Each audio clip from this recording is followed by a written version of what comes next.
તો આવતીકાલે હાર્દિક પટેલની ગુજરાતમાં એન્ટ્રી થવાની છે, ત્યારે તેમના આગમનને યાદગાર બનાવવા માટે પાટીદારો કામે લાગી ગયા છે। જોકે ગુજરાત આવતા પહેલા જ હાર્દિકના મનસૂબાને આંચકો લાગ્યો છે। હાર્દિક પૂર્વ મુખ્યપ્રધાન કેશુભાઈ પટેલને મળવા માંગે છે, પરંતુ કેશુભાઈ ખોડલધામ કાર્યક્રમમાં હાજર રહેવાના હોવાથી હાર્દિક સાથે તેમની મુલાકાત શક્ય નહીં બને। આ તરફ રાજ્યના પાણી પુરવઠા પ્રધાન નાનુ વાનાણીએ કહ્યું છે કે હાર્દિક રાજકીય એજન્ડા સાથે આગળ વધી રહ્યો છે। હાર્દિકના રાજકીય એજન્ડાની સમાજને ખબર પડી ગઈ છે, તેથી ગુજરાતનો પાટીદાર ગુમરાહ નહીં થાય।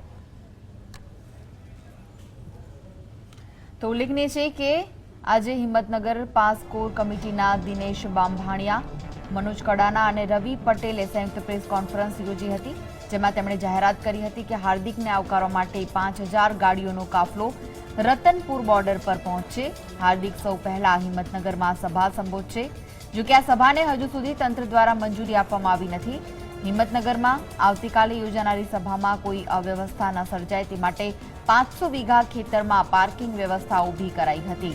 આ કાર્યક્રમમાં મેડિકલ વ્યવસ્થા પણ ઊભી કરાઈ છે। આ સભામાં 1 લાખ જેટલા પાટીદારો હાજર રહેવાની શક્યતા વ્યક્ત કરવામાં આવી છે। સરકાર પાટીદારો વચ્ચે ભાગ પાડીને આંદોલનને તોડવાનો પ્રયાસ કરી રહી હોવાનો મનોજ કડાનાએ આક્ષેપ કર્યો હતો।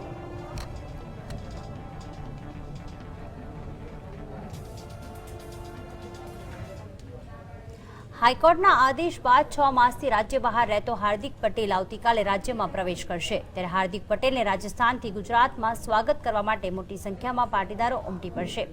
મોટી સંખ્યામાં પાટીદારો આવી પહોંચશે ત્યારે કોઈ અનિચ્છનીય ઘટના ન બને અને કાયદો અને વ્યવસ્થા જળવાઈ રહે તે માટે ચુસ્ત પોલીસ બંદોબસ્ત ગોઠવવામાં આવ્યો છે।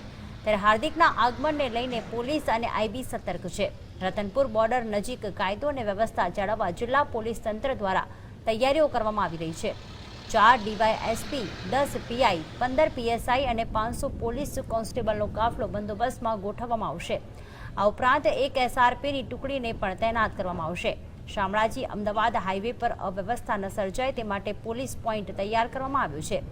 હાર્દિક પટેલ રાજસ્થાનથી ગુજરાતમાં રતનપુર ચેકપોસ્ટ થઈ પ્રવેશ કરશે અને ત્યારબાદ નેશનલ હાઈવે 8 થી હિંમતનગર જઈને એક સભાને સંબોધન કરશે। આવતીકાલે સવારથી બંદોબસ્ત રાખવામાં આવશે અને હાર્દિક પટેલ અરવલ્લી જિલ્લા નેશનલ હાઈવે નંબર 8 ઉપરથી શામળાજી બોર્ડર થઈ અને હિંમતનગર ખાતે જઈ સભાને સંબોધનાર તેવી માહિતી સાથે તેઓએ મંજૂરી